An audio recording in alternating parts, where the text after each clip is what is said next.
In a way, I grew up in an eco-village, and in a way, I grew up in the city because I actually grew up in Milan, living a pretty normal life.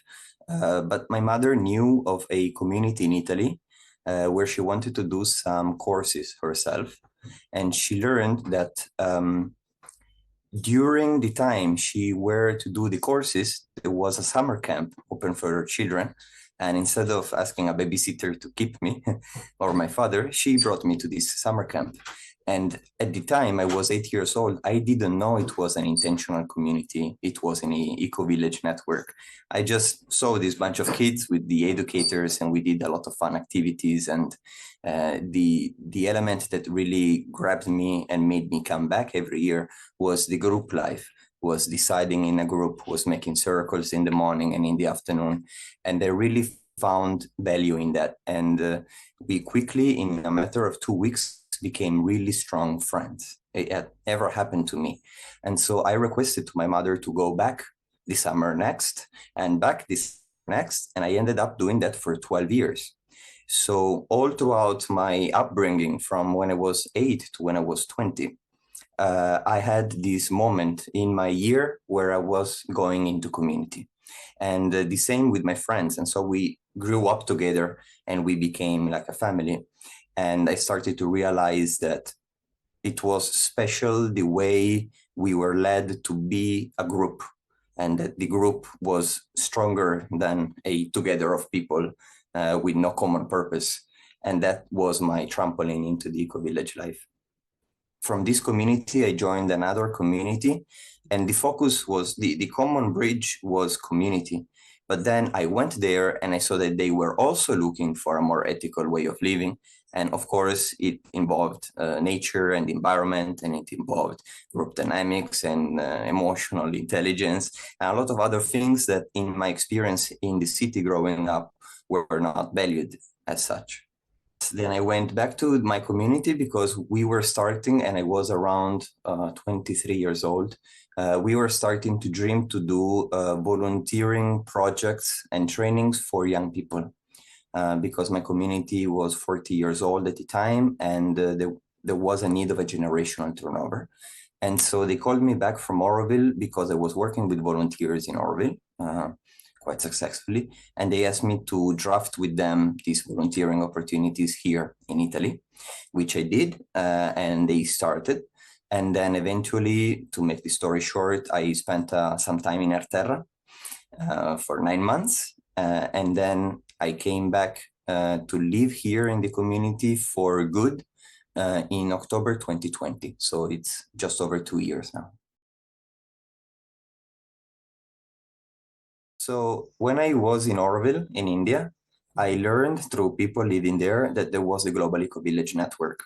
So my first entry into the network was from the Asian side.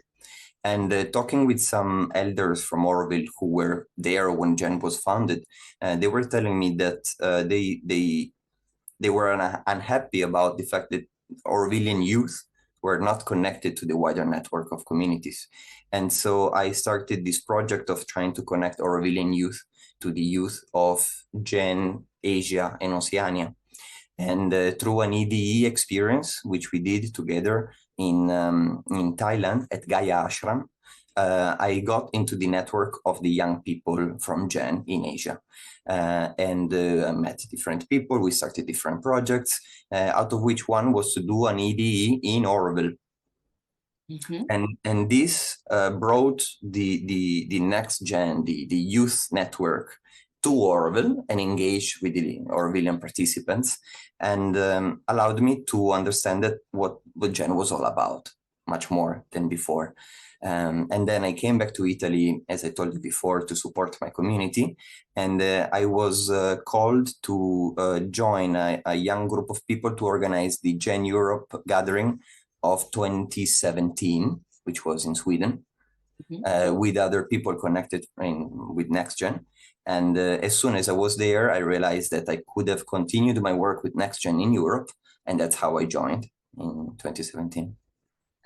What I enjoyed about Europe a lot is that we had, it was closer to my roots, closer to my culture. And still, I knew nothing about the eco-village movement in Europe, and I was really attracted to it. So I was lucky to have both a role in GEN at that time, between 2017 and 2019, but also NextGen.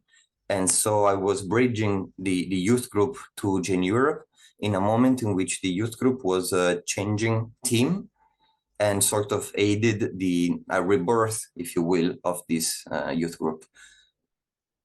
I supported all of NextGen to do the normal projects we do. It's a lot of trainings and youth exchanges between communities. And particularly in 2019, I worked with Sudabin in Sweden and NextGen and GEN Europe to do a project around biogas. So we found some funding to go into Moldova and do education around the self-production of methane and organic waste management to support families to disconnect from the Russian grid. And now it makes a lot more sense given the geopolitics that is happening compared to that time. So we had a team of young people in the eco-village movement who from wherever they were, they supported with a communication campaign and advocacy campaign. Then we had some people in Moldova doing conferences and doing workshops and doing presentations at marketplaces and the farmers market and things like this.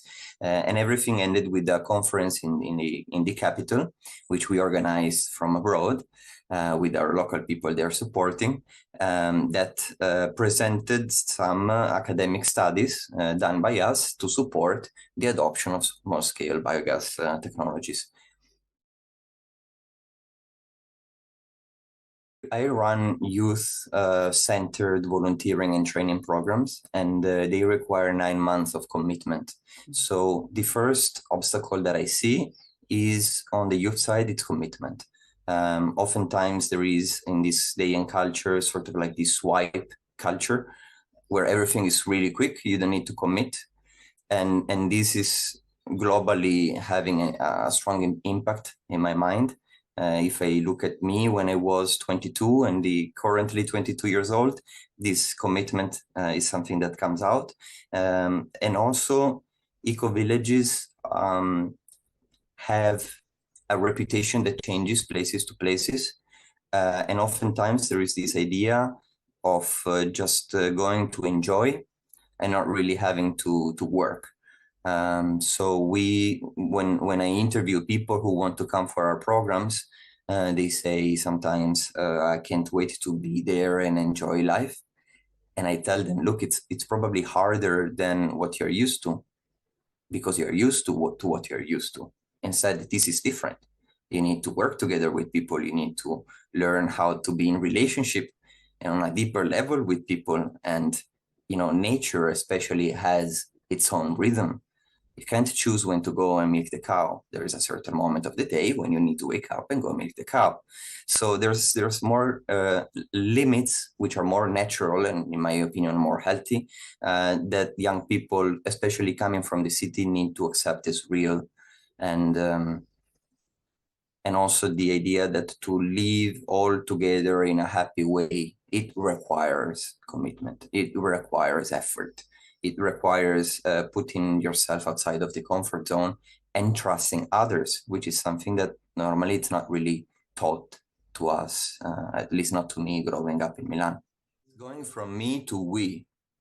And in the we, there is a level of compromise, but there is also so much more energy to do what you want. So as soon as you're willing to compromise 20% of your day doing something that doesn't benefit you, then you have that 80% more energy when you get the chance to work on your project because you're not alone in doing it. There's different level of readiness to change your life or to join a community, which go from, yes, I'm ready, how do I do it? To what even is a community. And of course, the strategy we need to use is different for this range, for all the points in the range. For some people, it's enough to hear about it, to hear experience from people who live there, and to maybe have some questions answered. and then thank you, now I know, and they go back to their normal life. Some people perhaps can do a holiday in summer to give it a try, or can support in our community. For example, you can just come once a year to cook in the kitchen, and you're exposed to it. You do a little bit of service, you talk to people, and then you go back home. So little entry points that don't require a level of commitment that it's life-changing. Yes. And then, of course, when there are opportunities for integrating new people into a community, that community should be clear about the process, the requirements, the attitudes that are sought in the people joining, and open for real the space, because sometimes we are looking for people, but then the people come and there are resistances, not about the personality of the person, but just they weren't clear at the beginning. So to me, it needs to be really targeted. I think the question is about the stage of development of the communities, because if we want to start a new community, in a way, the process is the same of starting a new community in the 70s. Mm-hmm. And there is the pioneering phase, there is a lot of sacrifice and work, and you need to grow, you need to structure, you need to establish agreements and all of that. And of course, maybe now it's, I don't want to say it's more difficult than then, but maybe the economical, the purchasing power of the youth now is reduced, the laws have changed. It's different. I don't know if it's easier or not easier. But what wasn't there in the 70s were communities which are 40, 50 years old. Now we have them. And in these communities, it's completely different, because you're not in the pioneering and structuring growing phase. You are maybe working on changing what hasn't been flowing with the times and making it more relevant to now. So it's about innovation. It's about destructuring certain parts that serve the beginning, but not now the current phases. It's identifying what is really needed and what is not, because endless growth, as in nature, shouldn't be the ultimate goal of the communities. So maybe communities reach a level, number of participants, which is over which is not sustainable anymore, because you don't know people so well. So I think now we have the opportunity to join existing communities, which maybe in the 70s was very rare. But I agree with you, sometimes it could be better to start new communities and endure the pioneering phase, which is really also on your personality level, it's really structuring, because you need to go through a lot of hassles. But it's not for everyone. So if somebody that has already a very developed and useful skill and doesn't want to go through the hustle of establishing a community, that skill could probably be put at use better in an already structured and strong community.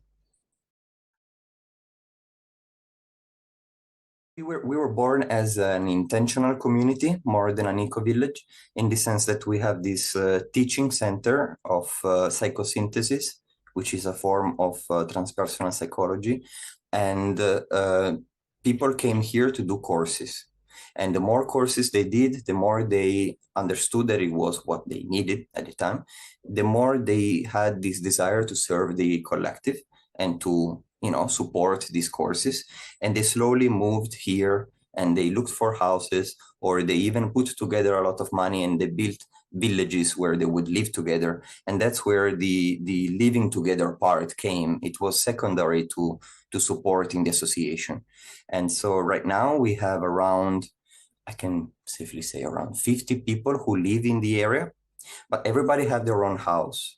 Maybe it's right next to someone else, like where I live, there's only us, but everybody has their own house, everybody has their own outside job. And then the work for the association is always done in groups.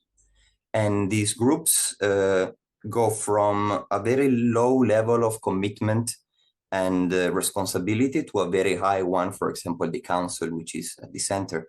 And so according to your availability, your skills, your aspirations, your commitment, you can find yourself a place to serve in whichever area you find yourself called to. Personally, I work with education. Mm-hmm. I work with trainings, whether they are outside, like permaculture or regenerative farming, or whether it's more inner work, to accept our own fallacies and work with them to put also them at service to the collective. To me, the main shift that we need as a society is a shift in consciousness, out of which come better relations with everything, inner relations, outside relations, with the environment, with resources, but everything is born from us. So I focus on inner work. And this is the programs that we have written in my community for young people. My background is the farmhouse, where the 8 volunteers that I work with inhabit for 9 months. So we are in central Italy. We are in an oil-producing region. We have a lot of olive oils, and we have a big vegetable garden, and we have this big house. We are looking for 8 people, out of which 4 do this permaculture and organic regenerative farming course, which is 5 weekends, which is theory and project design. And then there is a lot, I don't even know how many hours of practical lessons in the vegetable garden. And the 4 people who do this permaculture course, they run the vegetable garden and all the farming of the community together with some teachers. And then we have 1 person doing the cooking and the management of the 4 kitchens for the workshops of the community. There is 1 person who will take care of maintenance and woodwork. There is 1 person who will do a scientific research, like desk-based research on renewables, and to do a feasibility study for our community to introduce more renewable energy.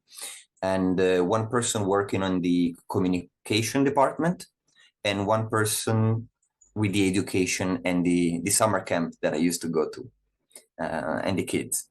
So these people, 8 in total, will live in the house, or I speak about the future because I'm looking for the next volunteers, but there is 8 right now here, and they're living in the house. They're self-organizing the house and the rhythms and the cooking, the cleaning, and the maintenance.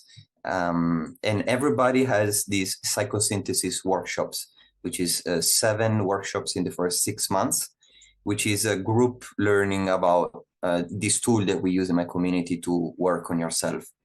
And so it's about training, working or doing service, and living together. And in 9 months, with this quite intense timeline and schedule these guys have, it's a transformative experience, because when you go back, you have probably learned a job. You have learned much more about yourself and how you are in teams. And you've been in contact with many different people from the community who present to you their own specific expertise. And this is the 3rd year that we are doing now. Looking in 2023 is the 3rd year. And out of the 14 people that we have had so far, 8 have stayed around the community, moving their life here. So it's also a tool that the community has to support its generational turnover process, and to have a young and new generation in the community. Well, one thing is definitely that it's important to know before acting. So this means knowing ourselves and knowing the context and the circumstances, and before that is done, change is not possible. And another one is that for community life and to live a happy life in nature, responsibilities is very important, because in a horizontal group, there is nobody who's going to take responsibility if you don't do it. And so this is also important. Another thing that and this is specific of my community, that we promote and we try to get our volunteers to understand, is that if you can't take care of yourself, you can take care of the group. So at the end of these 9 months, during the 7th, we do for free to these kids a ethical entrepreneurship course, which supports and incubates project ideas for them to create their own livelihood. As I said at the beginning, in my community, everybody works outside, everybody have their own job. And with that job, they provide for themselves. And what is extra, they gift to the community, whether it's time, energy, money, expertise, whatever. And so we support these people in adopting this mindset and then establish their own activity. So whether they are here after or they move back, in this case, we had two people moving to Spain, they have a set of tools they didn't have before they can apply. And hopefully they have realized that by knowing yourself and working and living in a group, their power is enhanced. I personally deeply embrace the unity and diversity values because I saw it in action, and it builds resilience like nothing else. At the same time, in my community, and I like to say in all communities, I think there should be a very strong affinity towards the goal of that community. So however diverse, embrace the goal of that community should be there. To just have more diversity in spite of the purpose, to me, it's not a strategic choice. Here we have less diversity than other communities because the purpose here is not the eco-village purpose of living together, working with the land and simplify and make more ethical the life. Here, the purpose is to support an association that spreads certain values. And being these values connected to psychology, we have a lot of psychologists, we have doctors, we have, so there is less diversity in that sense. Age is becoming more spreaded right now. We still lack between the 40 and 50. There's not many. We're starting to have finally a few kids here, which is lovely. We started 2 years ago a little homeschool full of kids from the local territory. Let's say it's not something we actively work towards, but nobody is discriminated. As I said before, as long as I feel you're supporting the cause I've chosen to dedicate my life to, you're my ally, and nobody else here. Nobody thinks differently to me. But we're not looking for diversity for the sake of diversity. Everything we do has to be clearly connected to the purpose. We have a focus in working with climate change, mainly with our agricultural projects, and so we are turning to be carbon neutral in the sense that we are growing a lot, we're planting a lot, and all of this. But again, climate change is an outcome of a certain mentality or lack of awareness, and we want to work on that. So the financial crisis, the climate catastrophe, the alienation of the youth, wealth inequality. I can go on. There's so many crises in the world right now, and they all stem from here and here, these two not communicating. So hopefully working on that, then you have a different impact in everything you touch. So the main help that the Eco-Village movement can do is to show that an alternative is possible, to guide people realistically to understand what it involves, what are the pros and the cons, what are the sacrifices and the benefits, and being facilitating to people who really want to try. And then on the hospitality topic, some communities may have the capacity to host refugees, like we did. We are hosting a Ukrainian family since March last year, March 2021, and it's also a way to introduce the community lifestyle to somebody who was living in a city. But this, to me, it should not, unless it's the purpose of the community. A community has a refugee hospitality purpose, like some in Italy do, fine. But again, everything done should be in accordance with the reason that with the why it was established, the community. So in our case, it worked out fine, and I am personally responsible for the well-being of this family, and I'm doing my best to make them feel at home, even though they know they're not going to be here forever.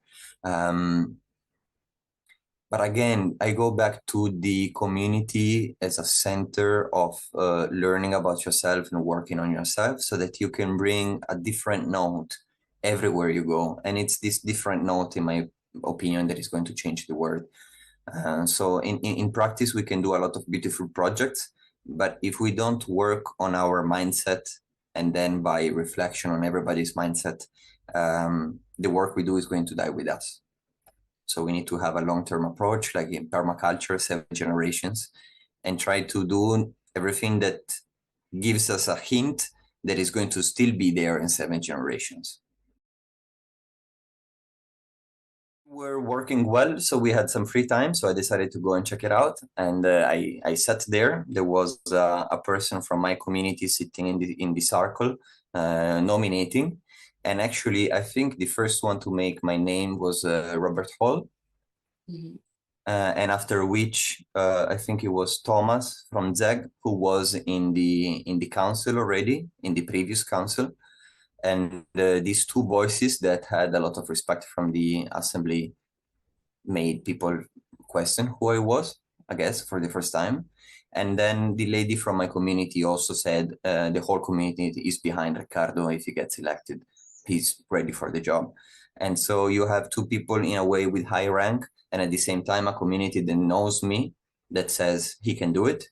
And this was the main reasons. Also, another reason, because there were other young people who were nominated, but they had a history with the network, whilst I didn't. And sometimes that's also having a fresh voice, fresh point of view was welcome.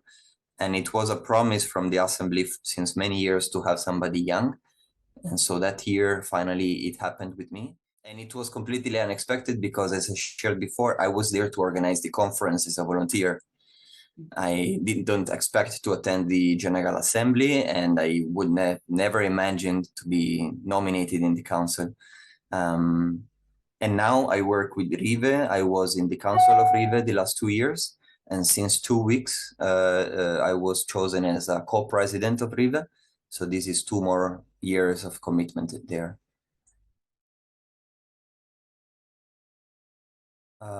There is much more you can learn than what you can influence. Focus on learning. The more you learn, the more you can influence. Get to know the people instead of their roles. And again, realize that you are in a group. So even if you have the best idea in the world, what's going to come out of the group is different to what you proposed. And it's definitely going to be better, but don't stick to your original idea. Allow others to build on it and build on the improvement of others, aiming at the collective good instead of your own backpack on the shoulder because you proposed something nice.